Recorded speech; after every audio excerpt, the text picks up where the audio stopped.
नमस्कार, जय माता दी। मैं हूं आपके अपनी लाइफ डिज़ाइनर आचार्य जीतू सिंह। बात करेंगे गुरु पुष्य योग की और उस पर होने वाले चमत्कारों की। भाई गुरु पुष्य योग हो और ऐसे में कहा जाता है कि चमत्कार ना हो, ये हो ही नहीं सकता।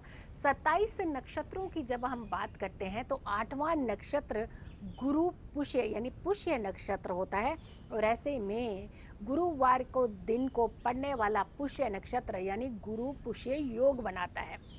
साल की जब 2021 की शुरुआत हुई थी तो अमृत सिद्धि योग और सर्वात सिद्धि योग से हुई थी। यानी इस बात तो कहा जाता है कि योग की ही जो है वो बहुत ज़्यादा बरसात होती जा रही है, एक के बाद एक योग, एक के बाद एक योग बनते जा रहे हैं। और यही एक ऐसा समय भी होता है जहाँ कुंभ की भी शुरुआत 14 तारीख से हो रखी है, मकर संक्रांति के दिन से। भाई बड़े ही विलक्षण और उत्तम योग और संयोग बन रहे हैं। पुष्य नक्षत्र की बात करते हैं और गुरु पुष्य योग की जब हम बात करते हैं तो ऐसे में सिर्फ विवाह को छोड़ करके बाकी मैक्सिमम कार्य जो होते हैं इस समय किए जाते हैं। ज़्यादा इम्पॉर्टेंट कार्य अगर आप इस समय करते हैं तो ये बहुत ही अति उत्तम माना जाता है। हम गुरु पुष्य योग की इस समय वीडियो बना रहे हैं और देखिए बिल्कुल नेचर के सामने बना रहे हैं। कितनी खूबसूरती का नज़ारा आप लोग देख भी रहे हैं। मंद मंद से कुछ आवाज़ें भी आप सुनते जा रहे हैं। यानी ये नेचर जो है ये आपकी ज़िंदगी में चार चांद तो लगाती लगाती है। अब हम बात कर रहे थे गुरु पुष्य योग की। अगर आप इन्वेस्टमेंट करना चाहते हैं और इससे उत्तम योग नहीं मिलेगा आपको, कर दीजिए आप इन्वेस्टमेंट, बहुत दिल खोल करके इन्वेस्टमेंट कीजिए और यहाँ फ़ायदे भी आपके शुरुआत जो है वो हो सकती है। धन का लेन देन करना चाहते हैं, भाई धन बड़े दिनों से आपने सोचा है कि धन देना है, धन लेना है किसी से, आप ही का धन भी आपके पास आना है और व्यक्ति आपको कॉल करके कह रहे हैं कि अपनी मनी आप ले जाइएगा। और कहा जाता है कि गुरु पुष्य योग में अगर आप धन लेते हैं या धन से जुड़ी हुई कोई डील करते हैं, यानी ऐसे डील करते हैं जो कार्य आप चाहते हैं कि वो बहुत बड़े लेवल का और बहुत वास्ट लेवल का फैले और उसके अंदर आपको बहुत ज़्यादा इन फायदा हो, बढ़ोतरी हो कार्य में, तो आप वो कार्य भी इस समय कर सकते हैं। पुष्य नक्षत्र की जब हम बात करते हैं तो बीच बीच में आपको सारी चीज़ें भी बताते रहूँगी कि ये चंद्रमा का नक्षत्र होता है। चंद्रमा कर्क राशि में स्थित होता है और ऐसे में कहा जाता है कि 12 राशियों में सिर्फ और सिर्फ चंद्रमा की एक ही राशि होती है, वो होती है कर्क राशि, चंद्रमा की स्व राशि। जबकि उच्च के नहीं होते हैं चंद्रमा, यहाँ उच्च के होते हैं किसी दूसरे की राशि में, शुक्र की राशि में होते हैं वो उच्च के, वृष राशि में चंद्रमा उच्च के होते हैं। लेकिन अगर हम बात करते हैं कि चंद्रमा की पोजीशन हासिल करने के लिए, चंद्रमा से जुड़े हुए फायदे पाने के लिए भी ये समय बहुत उत्तम माना जाता है। जिनकी कुंडलियों में भी चंद्रमा क्षीण होता है, अगर वो उपाय करते हैं इस समय गुरु पुष्य नक्षत्र के अंदर, गुरु पुष्य योग के अंदर अगर के उपाय करते हैं, पुष्य नक्षत्र के अंदर अगर आप उपाय करते हैं, यकीन मानिए आपको बहुत ज़्यादा फायदा मिलता है, धन की बढ़ोतरी होती है। नया सामान अगर आप कुछ खरीदना चाहते हैं तो भी इस समय इस नक्षत्र के अंदर, इस योग के अंदर आप खरीद सकते हैं। ऋग्वेद की अगर हम बात करते हैं तो पुष्य नक्षत्र को मंगल कर्ता कहा गया है और साथ के साथ इसे वृद्धि कर्ता भी कहा जाता है और तो और सुख समृद्धि देने वाला, सुख समृद्धि कर्ता भी इसे कहा गया है। ऐसे में कुछ चीज़ें जो हैं वो नहीं करनी चाहिए, जैसे तामसिक भोजन का सेवन बिल्कुल नहीं करना चाहिए।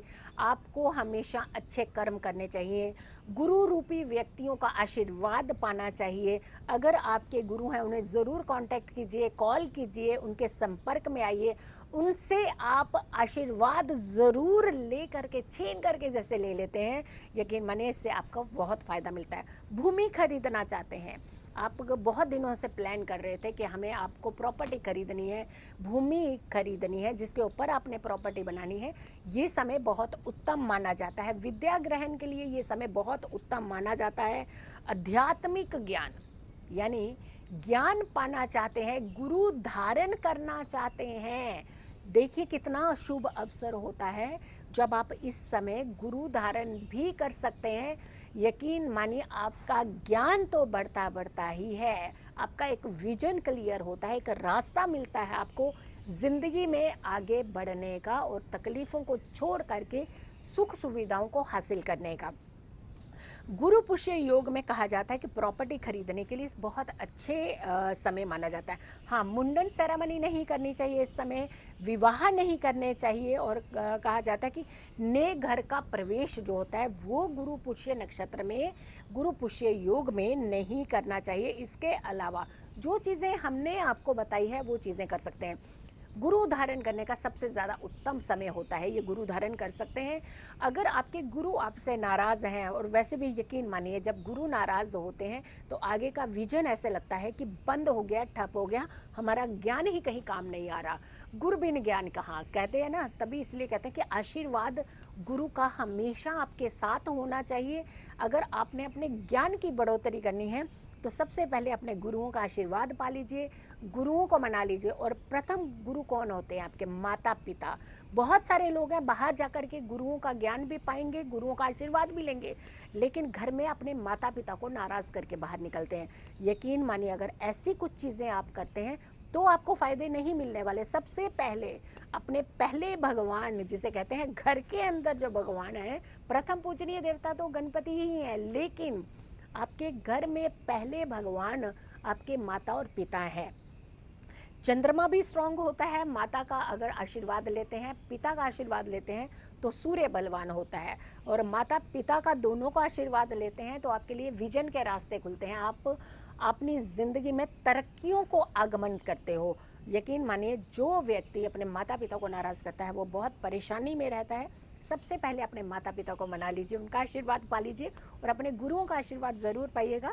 अपने सारे कष्टों को दूर करने का रास्ता स्वयं खुद बनाइएगा।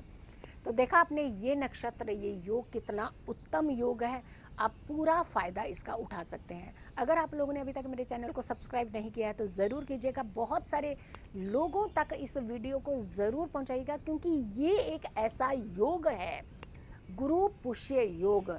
मैंने कहा ना कि 27 नक्षत्रों में ये 8वां नक्षत्र कहा जाता है, पुष्य नक्षत्र, और इसका इम्पैक्ट आपकी ज़िंदगी में बहुत अच्छा हो सकता है। बहुत सारी चीज़ें प्लान करते हैं, आपके बीच में रुक जाती हैं, नहीं हो पाती हैं, तो ये एक समय है जहाँ से फिर से एक शुरुआत कर दीजिए। कई बार हम ज़िंदगी में रुक जाते हैं, थम जाते हैं कि नहीं, इसके आगे हमारी ज़िंदगी नहीं रुक सकती, नहीं बढ़ सकती है। तो आपने अगर ऐसा कुछ सोचा हुआ है तो यहाँ से अपना एक टर्निंग पॉइंट बना लीजिए, दोबारा से इस कार्य को, उस कार्य को आप करने का प्रयास कीजिए जो कार्य आपका रुक चुका है। यकीन मानिए, बहुत जल्दी वो कार्य भी आपका पूर्ण हो जाएगा। तो ये गुरु पुष्य योग और पुष्य नक्षत्र, चमत्कारी नक्षत्र, और ऐसे में योग गुरुवार का दिन और पुष्य नक्षत्र, गुरु पुष्य योग जो बन रहा है, ये आपके जीवन में 4 चांद लगा सकता है। सारे लोगों को ये मेरी वीडियो ज़रूर शेयर कीजिएगा। आपके जितने व्हाट्सएप ग्रुप हैं सब पर इस वीडियो को ज़रूर डालिए, बहुत सारे लोगों तक इस वीडियो को पहुंचाइए ताकि हर कोई इस वीडियो का फ़ायदा ले सके। और तो और, अगर आप लोग इस वीडियो के माध्यम से या आपने जो नंबर दिए हैं उस माध्यम से अगर आप अपनी कुंडली विश्लेषण करवाना चाहते हैं, मिलना चाहते हैं, बात करना चाहते हैं और अपने कुंडली का एक बार विश्लेषण कहते हैं कि ज़रूरी करवाना चाहिए, तो गुरु पुष्य योग में ही ज़रूर आप कॉल करके अपॉइंटमेंट ले लीजिए और ज़रूर अपनी कुंडली का विश्लेषण कर दीजिए। वहीं से आपकी टर्निंग पॉइंट ज़िंदगी का हो सकता है, आपके विजन जो है वो अलग चेंज हो सकते हैं। तो सबसे पहले अपॉइंटमेंट लेकर के आप अपनी कुंडली एक बार ज़रूर दिखा लीजिएगा, जहाँ से हमें ये मालूम हो जाए कि कौन सा रास्ता आसानी से किस तरफ जाता है। खुश रहिए, स्वस्थ रहिए, पॉजिटिव रहिए। पॉजिटिव रहते हैं तो हर समस्या से हम दूर रहते हैं।